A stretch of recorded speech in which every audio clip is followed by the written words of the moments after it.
Proseguite per la costruzione della residenza per anziani a Pralungo di Mezzanego, pubblicato il bando sulla Gazzetta Ufficiale Europea. La caserma dei Carabinieri di Santo Stefano d'Aveto è intitolata ad Albino Badinelli. Il paese ha ricordato il giovane carabiniere ucciso nel 1944 per evitare il rastrellamento di 20 civili innocenti. Verso la conclusione, lo studio dello stato di salute del Rupinaro a Chiavari. I dati raccolti a ottobre verranno consegnati al Comune, che dovrà stabilire le linee di intervento insieme alla Regione. La scuola di Santa Vittoria diventa più grande, quella di Via Lombardia non inquinerà più. Interventi importanti su 2 degli 11 plessi scolastici dell'Istituto Comprensivo di Sestri Levante. Calano gli arrivi e si contrae la durata dei soggiorni negli alberghi, ma aumentano le soluzioni di ospitalità alternativa. Emerge dai dati sul turismo in Liguria nei primi 7 mesi dell'anno. A Rapallo ampliamento dell'Istituto Giannelli e di Via Bolzano e nuova area artigianale in zona Sant'Anna. Sono alcune delle pratiche approvate in giunta comunale. Iniziata la riqualificazione di Piazza del Buono a Chiavari, le ruspe hanno già iniziato gli scavi nella parte centrale.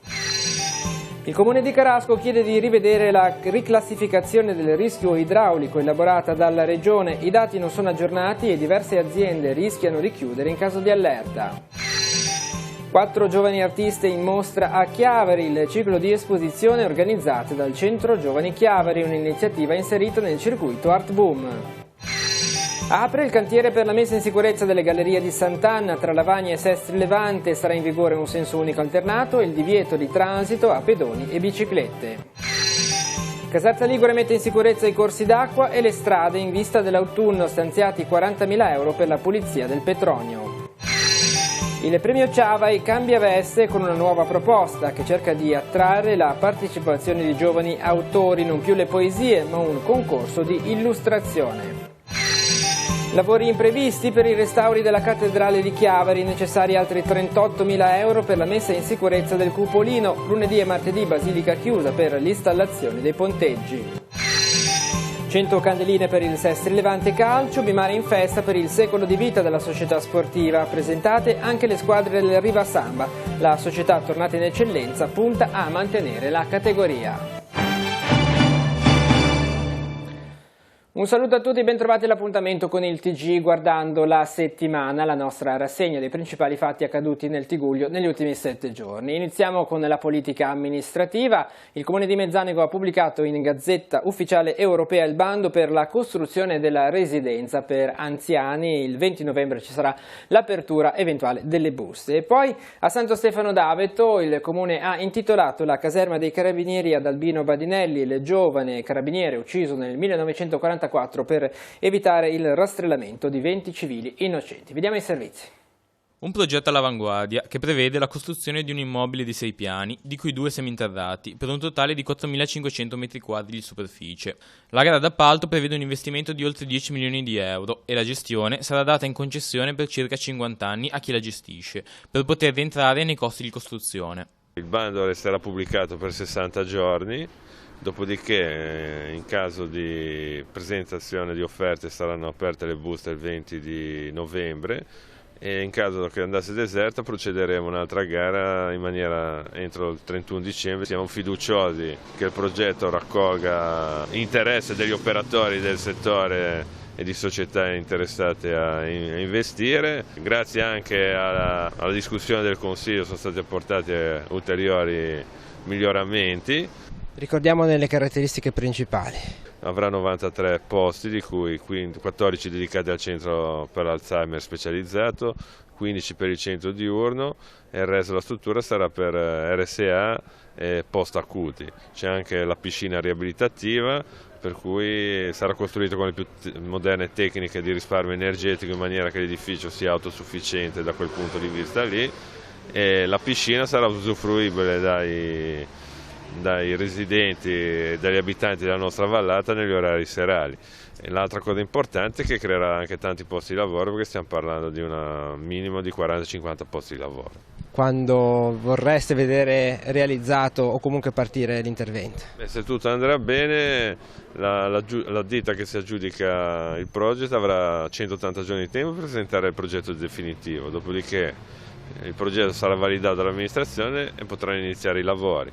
Il cronoprogramma dei lavori è previsto massimo in 900 giorni per realizzare l'intervento, per cui nell'ipotesi migliore nel 2023 potrebbe essere inaugurata la casa di riposo. Che momento è stato? Il momento diciamo, è sempre stato atteso sia dalla comunità di Santo Stefano che possiamo dire dalla famiglia dell'Arma dei Carabinieri, che appunto negli anni hanno sempre, tra virgolette, insistito e richiesto che avvenisse questa intitolazione. Per questo mi viene da dire che è stato un momento molto familiare, molto cordiale, di comunità. Ecco, lo sento un momento profondamente bello, no? Quello di ritrovarsi insieme per guardare a questa testimonianza come comunità, come paese, come cittadinanza, per approfondire questo sacrificio che ancora oggi siamo chiamati a reincarnare nella nostra vita. Che cosa della testimonianza di Albino Badinelli è rimasta davvero viva a Santo Stefano d'Aveto? Oltre al fatto del dare la vita, quindi tutto quello che riguarda appunto il dono della vita per la salvezza di quei 20 civili, penso che la cosa che sempre ha colpito la popolazione e che ancora oggi colpisce chi incontra Albino in senso figurato è il suo perdono che ha consegnato ai carnefici prima della sua fucilazione. In una società come quella di oggi, in cui le divisioni sembrano prevalere sull'unità, dunque un richiamo davvero ancora molto attuale. Sì, diciamo che la storia di Badinelli ci richiama all'accoglienza, all'unità, al non pensare che il mio prevale sul nostro, cioè il fatto che lui in prima persona abbia scelto e deciso di sacrificarsi, quindi di mettere davanti al proprio bene il bene dell'altro. Penso che per noi oggi sia un richiamo importante, potremmo dire una vocazione a mettere un po' da parte tutto quello che riguarda il nostro bene, il nostro piccolo benessere in cui a volte cerchiamo di vivere ritagliandoci un po' della nostra vita per farci dono e per essere risposta anche ai bisogni dell'altro. Ancora i temi della politica amministrativa. A Chiavari si sono conclusi i sondaggi e gli studi sul torrente Rupinaro sulla parte conclusiva, gli ultimi carotaggi nella zona della Foce. I dati poi verranno consegnati al Comune, che dovrà elaborare insieme alla Regione il piano degli interventi. E a Sesti Levante invece si sono conclusi gli interventi su 2 degli 11 plessi scolastici, in questo caso riqualificati la scuola di Santa Vittoria e quella di Via Lombardia. Siamo andati a vedere. Avremo un modello sia geologico che numerico, da fornire appunto agli ingegneri per quello che è la progettazione vera e propria. 9 sondaggi geognostici, l'ultimo questa mattina in Corso Genova, e 10 sondaggi ambientali in Alveo. La completa mappatura topografica degli ultimi 4 chilometri, dalla località Casa del Pino fino alla Foce, e la completa verifica strutturale degli argini attraverso l'utilizzo di georadar, microperforazioni e microtrivellazioni. Se il torrente Rupinaro fosse paragonato ad un paziente, si potrebbe dire che tutti gli esami per determinarne il suo stato di salute sono stati fatti. Se la patologia da risolvere è la mancata sicurezza, l'obiettivo è il rispetto dei parametri per la piena duecentennale, con queste indagini il quadro clinico è stato tracciato. Resta da decidere il percorso di cura da affrontare, ma questo sarà il compito di Comune e Regione. Tutto questo complesso di dati consentirà di valutare quello che è lo scenario più opportuno sotto il profilo tecnico, economico e logistico. L'obiettivo è arrivare a una messa in sicurezza duecentennale del corso d'acqua. Diciamo che questo è l'obiettivo principale. Ovviamente poi se dovessero esserci dei problemi di tipo, voglio dire, economico o qualsiasi altro problema, potrebbe essere anche valutata, ma questo non tocca a noi a dirlo, un'eventuale mitigazione del rischio e quindi mirare piuttosto che alla duecentennale alla cinquantennale. Tra gli aspetti più critici, emersi anche da un primo controllo visivo, c'è quello della solidità degli argini, che soprattutto nel tratto terminale non è assolutamente adeguata alla portata del corso d'acqua. La prima grande discriminante per le murature d'argine è il fatto che ci sia o meno il terrapieno alle spalle della muratura. E quindi sì, direi che le zone più critiche sono quelle dove dietro la muratura non c'è il terrapieno. A ottobre tutta la mole di dati raccolta verrà consegnata agli uffici tecnici del Comune di Chiavari. Da quel momento inizierà l'elaborazione complessiva per ottenere un modello di intervento che metta a sistema tutte le variabili, tra cui ovviamente anche quella economica. Alla luce di quello che uscirà e delle risposte che nel frattempo arriveranno da Roma su eventuali deroghe alle altezze dei ponti da rifare alla foce del Rupinaro, verranno prese le decisioni insieme alla Regione Liguria. Sulla base di questi risultati e sulla base anche di quello che concorderemo con la Regione Liguria per il progetto definitivo, prenderemo le decisioni definitive. L'Istituto Comprensivo di Sestri Levante conta circa 1500 iscritti e 11 plessi scolastici. Fra le primarie la più frequentata è quella di Via Lombardia, che offre il tempo pieno e ora può contare anche su un centro cottura rinnovato e ampliato. Qui nell'estate del 2020 inizieranno i lavori di riqualificazione energetica. Il progetto prevede la realizzazione di un sistema di ventilazione naturale, la creazione di un tetto verde per l'isolamento termico, la sostituzione dei corpi illuminanti con altri a maggior resa minor consumo, l'installazione di un impianto di energia rinnovabile per assicurare il funzionamento della struttura e la sostituzione dei serramenti. In alcune aree della scuola è prevista l'installazione di una pavimentazione che trasforma l'energia cinetica dei passi in energia elettrica pulita, brevettata da una start-up italiana. I lavori sono resi possibili grazie al contributo di oltre 520.000 euro che il Comune ha ottenuto con il progetto presentato lo scorso anno e si integrano con il progetto di riqualificazione della vicina palestra. La trasformazione in un palazzetto dello sport, quindi con la creazione dei laboratori, dei servizi, insomma di tutto quanto occorre per definire palazzetto dello sport, quindi sia riqualificare funzionalmente ed esteticamente gli spazi, ma anche metterlo in condizione di poter affrontare competizioni o gare. In questo momento, oltre che la palestra scolastica prevalente, quella struttura è utilizzata per il basket e per la pallavolo, quindi pensare anche a poter consentire gare di un certo livello che le caratteristiche di un palazzetto permettono. Prosegue anche l'opera per la ristrutturazione completa della scuola di Santa Vittoria. Abbiamo iniziato qualche anno fa insieme alla scuola chiedendo la dotazione del tempo pieno anche per la scuola di Santa Vittoria, proprio per renderla più forte e più attraente rispetto ad altre scuole, e questa scelta ha comportato il fatto che è diventata piccola rispetto alle esigenze e quindi è in corso questo progetto di ampliamento con la realizzazione di un corpo aggiunto della scuola, dell'intero plesso scolastico, in modo da dotare di uno spazio di consumazione dei pasti dedicato che non vada a compromettere gli spazi laboratori, ogni aula abbia davvero il suo spazio compiuto. E poi ci sarà anche un'area gioco molto, molto interessante, anche coprogettata insieme ai bambini nella parte esterna, che prevederà la realizzazione di un orto scolastico. Anche questo ci sembra un investimento importante. Tempo di bilanci per il turismo estivo. Nei primi 7 mesi dell'anno sono diverse le tendenze che sono emerse, tra cui il calo degli arrivi e la contrazione della durata dei soggiorni. Parleremo di questo, ma anche della giunta comunale a Rapallo, che ha approvato diversi interventi, tra cui l'ampliamento dell'Istituto Giannelli, e poi a Chiavari al via i lavori per la riqualificazione di Piazza del Buono. Vediamo tutto. Calano le presenze turistiche, ma continuano ad aumentare le soluzioni di ospitalità alternativa, specialmente il numero degli appartamenti ad uso turistico su tutto il territorio ligure. La Regione ha reso pubblici i dati sul turismo in luglio e il dato a risaltare maggiormente è la crescita delle soluzioni di ospitalità AAUT, ossia gli appartamenti ammobiliati ad uso turistico nelle scelte degli ospiti. L'amministrazione regionale sta lavorando alacremente nella registrazione e nel censimento di tutte queste realtà ricettive, che a volte sfuggono alle rilevazioni. Uno dei passi decisivi è stata la resa obbligatoria dei codici CITRA, acronimo che significa Codice Identificativo Turistico Regionale, negli annunci pubblicitari e soprattutto sulle piattaforme online. Ad oggi sono 25.000 appartamenti per un numero complessivo di circa 100.000 posti letto, a fronte di 150.000 posti tra alberghi, agriturismi e bed and breakfast. I dati su luglio indicano infatti un leggero calo dei turisti rispetto all'anno precedente, meno 1,6% di arrivi, parallelamente ad un calo doppio del 3,2% delle presenze, un segnale del fatto che si contrae sensibilmente la durata delle vacanze. Il calo maggiore è stato a maggio, acuito dal maltempo che ha interessato la Liguria, con 200.000 presenze in meno rispetto al 2018.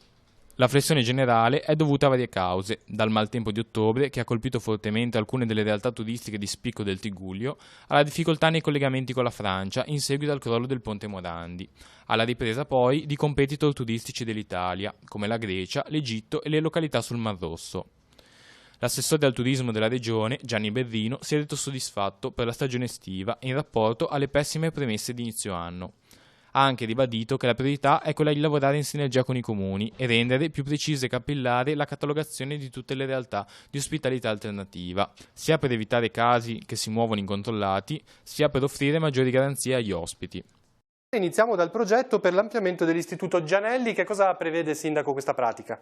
È una pratica che dà l'opportunità alla scuola di essere un'eccellenza, un ampliamento della palestra, una mensa scolastica nuova, un allargamento della carreggiata via Bolzano che rappresenta tantissimo per i nostri concittadini. Veramente una forte determinazione dalla parte politica e altrettanto forte la determinazione da parte dei privati che stanno continuando a investire sul nostro territorio. Come contropartita il privato ha l'opportunità di realizzare in un posto molto comodo dei parcheggi per privati e non solo. Anche l'ampliamento di via Bolzano, di cui diceva, è un aspetto importante che tra l'altro si lega proprio a questo progetto. Assolutamente un aspetto fondamentale dove c'è un fortissimo interesse pubblico, perché andremo a risolvere un'altra problematica con un allargamento di una carreggiata che alla mattina naturalmente ad oggi crea molto disagi per la circolazione e soprattutto per la sicurezza dei bambini. Quali saranno i tempi per quanto riguarda il via a questi lavori? Ci deve essere la continuità didattica, essendo una scuola bisogna creare meno disagio possibile. I tempi si parla del prossimo anno, i lavori inizieranno sicuramente all'inizio dell'estate prossima. E poi c'è questo spunto nuovo che riguarda la zona di Sant'Anna, dei capannoni che saranno utilizzati per realizzare una nuova area artigianale. È così? Quali sono le vostre idee? In un momento nazionale molto complesso, dove il lavoro veramente rappresenta una priorità, noi siamo convinti che con queste opere di sviluppo del nostro territorio si possa creare qualcosa di positivo. In questo caso ad oggi c'è una sorta di sfasciacarrozze, un'area che, consentitemi, ad oggi è poco ordinata, diventerà un polo artigianale, quindi un'opportunità per tutto il territorio. Anche qui interesse pubblico con interventi nel parchetto lì davanti, adiacente, e non solo, anche al circolo casa degli amici di casa per realizzare un nuovo parco giochi per bambini. Ruspe al lavoro in piazza del Buono a Chiavari sono quelle della ditta La Gardenia Costruzioni di Caltanissetta, che si è aggiudicata l'appalto con un ribasso del 28,7%. Partiti dunque i lavori di riqualificazione dell'area che seguiranno il progetto condiviso dalla Giunta con i residenti. L'intervento non prevede più la presenza di una pista di atletica, ma arricchisce la zona dedicata ai più piccoli. Sarà una riqualificazione che permetterà a tutte le fasce d'età di vivere questa piazza, dai bambini con un incremento del parco giochi, con scivoli anche importanti, per gli adolescenti con campi multisport, ma anche zone per le persone più di una certa età con un campo da bocce e percorsi vita, tutto da fare in completa sicurezza. Vi sarà anche un presidio con un chiosco sulla base del modello talassano che permette una certa vigilanza per evitare i problemi che vi sono oggi con siringhe e quant'altro che si trovano in questa piazza. Sì, perché l'obiettivo dell'amministrazione è di eliminare finalmente il degrado di Piazza del Buono. Saranno rifatti anche i bagni pubblici, la cui struttura, racconta il sindaco, è abbandonata da 17 anni e ci sarà anche una zona di sgambamento per i cani.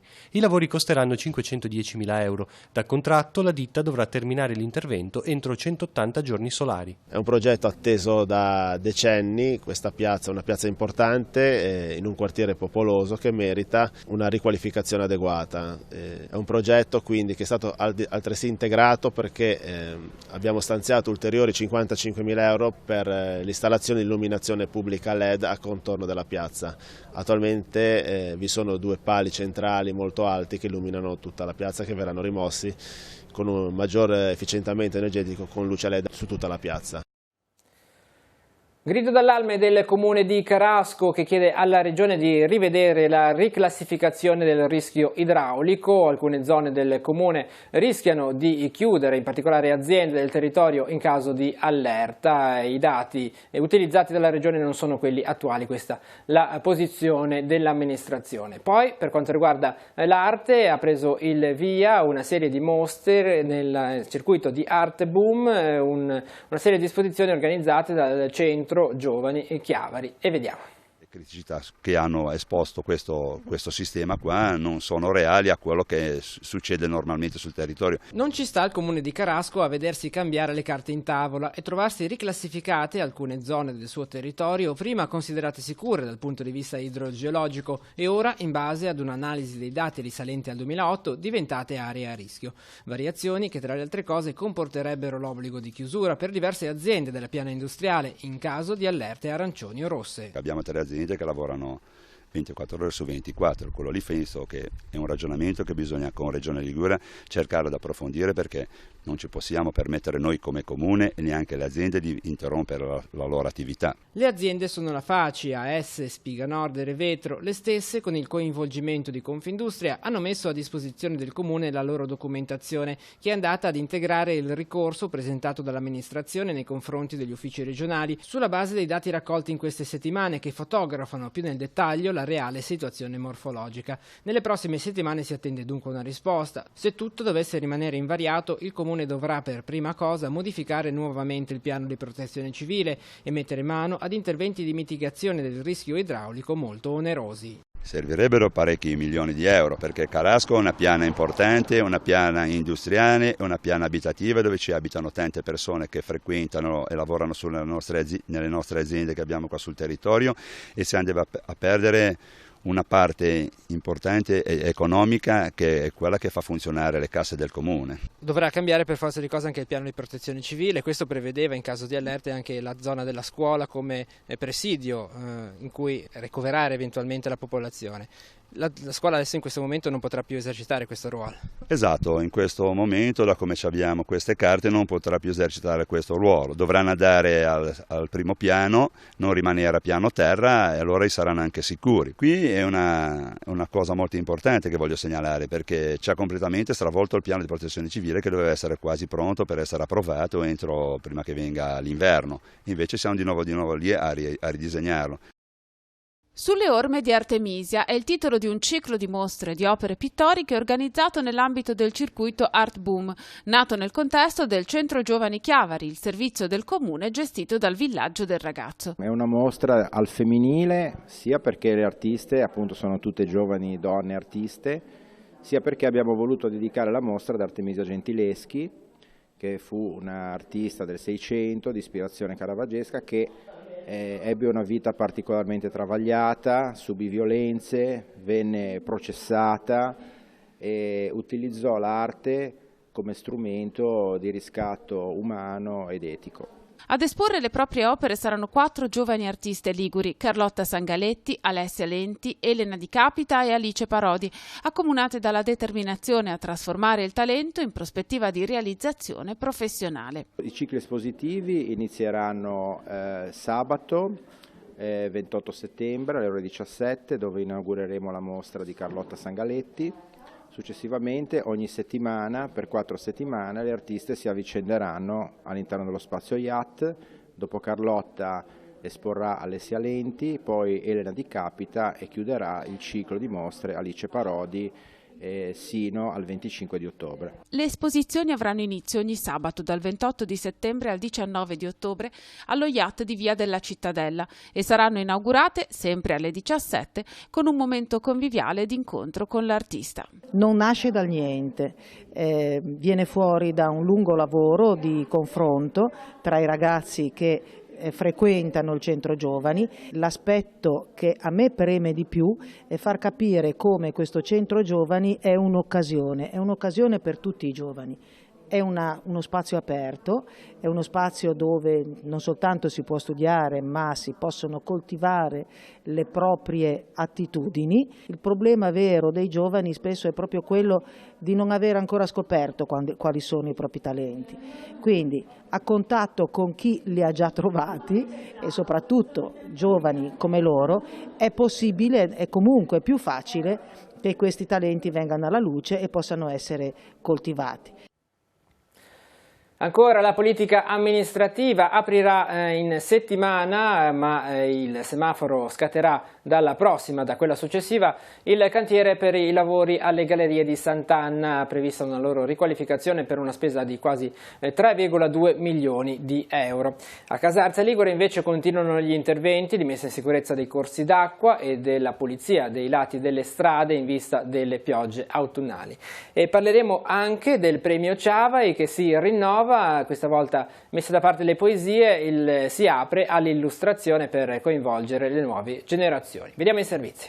Inizieranno lunedì, con l'istituzione di un senso unico alternato regolato da impianto semaforico, i lavori alle gallerie di Sant'Anna tra Lavagna e Sestri Levante. Per un investimento complessivo di 3,2 milioni di euro, ANAS procederà al rifacimento completo delle pareti del tunnel e alla messa in sicurezza completa del versante lato Lavagna, i cui ripetuti episodi franosi negli anni scorsi avevano portato alla chiusura forzata della viabilità. Per quanto riguarda le pareti interne delle gallerie, oggi fortemente deteriorate perché particolarmente soggette all'erosione da parte del mare, i lavori consentiranno il ripristino integrale dei rivestimenti in calcestruzzo, delle pile e delle travi, nonché la manutenzione e la pulizia degli interni. A questo intervento si aggiungerà anche il consolidamento del versante di roccia che si trova in corrispondenza dell'imbocco della galleria lato Genova. La messa in sicurezza sarà eseguita tramite la posa di reti in aderenza a rivestimento dell'appendice con l'installazione di una barriera paramassi in acciaio ad alta resistenza.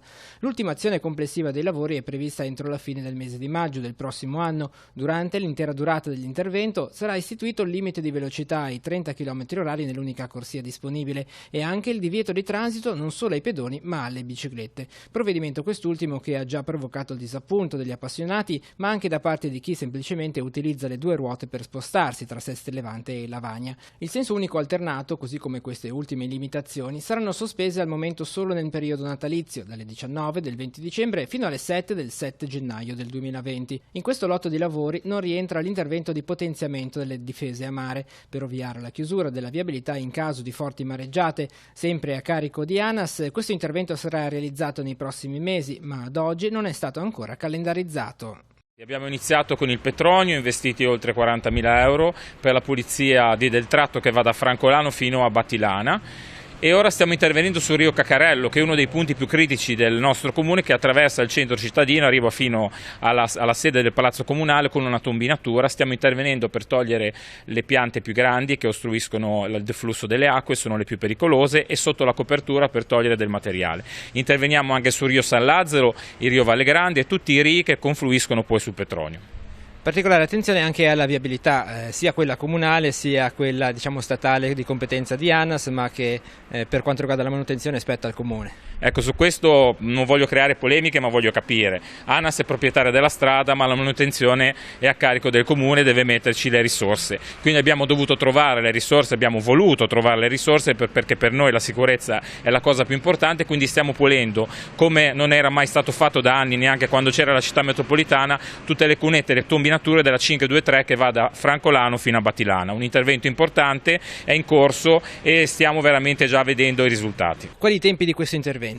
Abbiamo iniziato ai primi di settembre, contiamo di terminare entro i primi 10 giorni di ottobre, pensiamo di essere in tempo, comunque poi abbiamo una squadra pronta per tutte le emergenze, per cui andremo avanti per tutto il periodo autunnale. Quant'è la cifra messa a disposizione dal Comune? Ci saranno anche a disposizione di macchinari nuovi per operare sul territorio? Sì, oltre i 40.000 euro che abbiamo messo per la pulizia dei torrenti, abbiamo 20.000 euro che abbiamo investito sulla pulizia della 523, sulla pulizia del Cacarello. Una parte di questi sono fondi regionali che ci sono stati dati e l'anno scorso abbiamo acquistato dei mezzi importanti, tra cui uno scavatore, che ci permettono di utilizzare il nostro personale operaio, che è molto efficiente, per la pulizia delle tombinature delle strade cosiddette minori, che sono altrettanto importanti perché portano l'acqua tutta sul centro cittadino, soprattutto nella zona di Verici e di via Primo Maggio. Stiamo facendo un importante intervento per sostituire un tubo ostruito che conduce alla condotta principale della città. Perché questa prima edizione del Premio Ciavai per quest'anno è dedicata al tema dell'illustrazione? Allora, dopo 36 anni di Premio Ciavai di poesia dialettale, visto che c'era sempre questi poeti diminuivano e soprattutto era un mondo di persone anziane, con tutto rispetto perché sono anziano anch'io, abbiamo pensato che dovevamo fare una novità che abbracciasse soprattutto i giovani. E allora, visto che a Chiavari esistono due eccellenze importanti, la Scuola Chiavarese del Fumetto e il Liceo Luzzati, di fare il tema come prima edizione sulle illustrazioni. Ci sono due sezioni, che cosa dovranno fare? Quest'anno faremo una sezione per il logo, che deve essere legato alla simbologia di Chiavari, i portici, il castello e quant'altro, e poi faremo la prima edizione, il concorso vero e proprio, che è legato quest'anno e sarà sempre legato a temi della Liguria, e sarà la pesca in Liguria, gozzi, pescherecci, attrezzature e quant'altro. Il nuovo tema del premio cerca quindi, oltre che di coinvolgere un maggior numero di giovani, di dare visibilità ad una delle realtà artistiche più solide di Chiavari, quella legata all'illustrazione e al fumetto. Ivo Milazzo, illustratore di fama nazionale e membro della commissione giudicante, sottolinea l'importanza dell'immagine come strumento comunicativo ed espressivo. Parlare di immagini oggi è importantissimo perché in qualche modo si è persa la cognizione dell'importanza stessa dell'immagine, anche le immagini stesse che in qualche modo la natura ci trasmette, noi non sappiamo decodificarla, e fare dei concorsi che in qualche modo diano nuovo vigore all'immagine, che una volta l'illustrazione era la fonte per dare visibilità a qualche cosa che non si conosceva, penso che sia un recupero di qualche cosa che si stava perdendo. Siamo così arrivati alla giornata di sabato, abbiamo parlato dei lavori che interessano la cattedrale di Nostra Signora dell'Orto a Chiavari. La basilica sarà chiusa lunedì e martedì per l'installazione di nuovi ponteggi. Purtroppo durante i lavori di restauro alla cupola sono state riscontrate problematiche al cupolino, per cui è necessario intervenire. Un intervento ulteriore, servono altri 38.000 euro che la cattedrale al momento non dispone, per cui arriva anche l'appello alla cittadinanza. Vediamo il servizio. Intervenendo sulla cupola ci siamo accorti, andando su in cima, che il cupolino aveva dei problemi di rimessa in atto, diciamo, che se non si interviene continua l'acqua a entrare e quindi a rovinare e gli affreschi e creare problemi di carattere, diciamo, edile. Questo è un intervento non preventivato, non previsto, e comporterà un'ulteriore spesa per la cattedrale. Certamente, è un'ulteriore spesa alla quale noi ad ora possiamo parzialmente rispondere con soldi che sono stati raccolti in questo tempo, non molti per la verità, e soldi che mancheranno, quindi ci andranno a indebitare. I soldi che mancheranno si aggirano intorno ai 38.000 euro e quindi faremo dei debiti. Quale sarà adesso il percorso per la conclusione di questi lavori di restauro? Allora, io presumo che tra metà ottobre e fine ottobre dovrebbero essere conclusi i lavori della cupola. Manca tutto il resto perché per tutto il resto, come dicevo prima, non abbiamo fondi. Dunque, cosa succederà?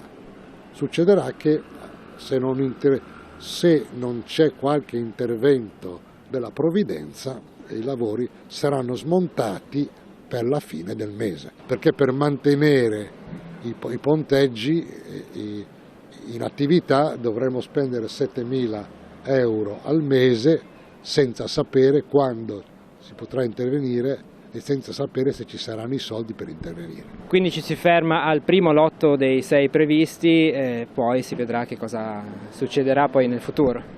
Vedremo.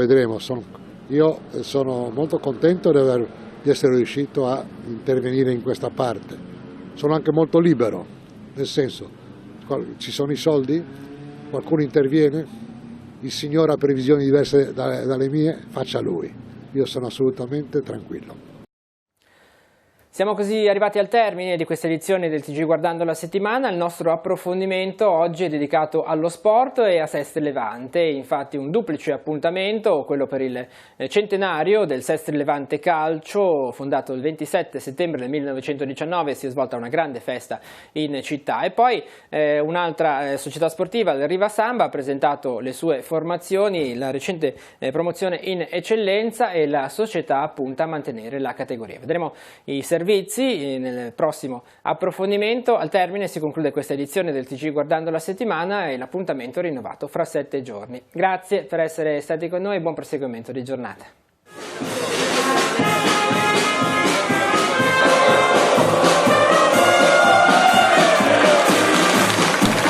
È stata ed è e spero sarà una bellissima esperienza di sacrificio, perché mantenere una società come quella del Sestri non è facile, e noi facciamo del nostro meglio con l'umiltà che ci ha sempre contraddistinti. Non possiamo fare voli pindarici, però cerchiamo, difatti abbiamo insistito molto nel settore giovanile, perché quando siamo entrati era stato abbastanza defenestrato, in grande difficoltà, mentre invece ora si rivede l'entusiasmo e la nostra linfa di vita sono loro.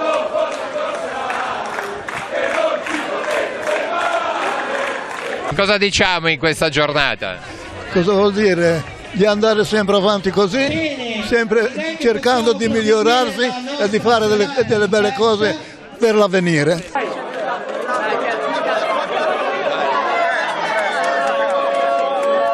Sicuramente vi potete prendere un impegno, il massimo, la massima volontà, sempre al massimo dare in campo. Sì, sicuramente c'è grandissima aspettativa dopo lo scorso anno, che le cose purtroppo sappiamo tutti come sono andate.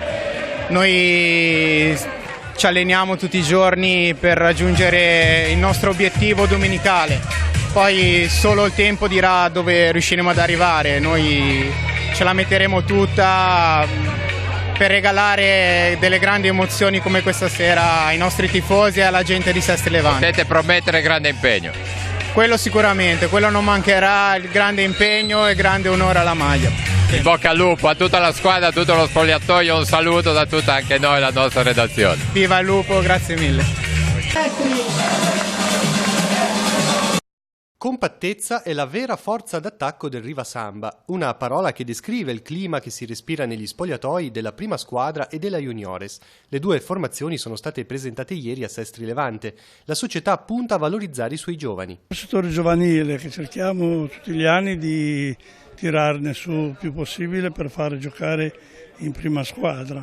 Il nostro intento è quello. Un bel gruppo di ragazzi interessanti. Il mister Davide Del Nero tiene in considerazione molto questi giovani qua e, oltre che a vedere gli allenamenti, si informa dei risultati, si informa delle prestazioni. È un bel biglietto da visita per questi ragazzi essere tenuti in considerazione dalla prima squadra. La prima squadra ha pareggiato le prime 2 partite del campionato di eccellenza. A poco si prendono le misure di questa nuova sfida. Il nostro obiettivo è quello di fare un campionato abbastanza tranquillo, cercando di ottenere una salvezza il prima possibile e speriamo che vada così. Sicuramente abbiamo fatto una squadra competitiva per poter raggiungere l'obiettivo, quindi sono abbastanza tranquillo e fiducioso. Confermato il 90% della squadra, i giocatori sono compatti intorno al mister. Il gruppo è ben cementato, potrà essere il punto di forza per fare la differenza? Con gli innesti che abbiamo fatto, secondo me ci siamo rinforzati e quindi siamo lì sicuramente a fare un campionato, ripeto, importante, cercando domenica dopo domenica di vedere quali sono le nostre potenzialità. Abbiamo dimostrato già dall'inizio del campionato che possiamo affrontare anche le squadre tra virgolette favorite per la vittoria senza problemi. Siamo giovani, però c'è del grosso margine di miglioramento. La squadra Juniores è composta unicamente da ragazzi cresciuti nelle giovanili del Riva Samba e riguarda le leve dal 2000 al 2002. Per ora il campionato è iniziato alla grande con 2 vittorie. L'obiettivo primario è quello di rimanere su, di rimanere a fare i regionali pure l'anno prossimo. Nel caso dovesse andare meglio, nel senso posizionarci in una buona posizione, meglio per l'ambiente, meglio per tutti.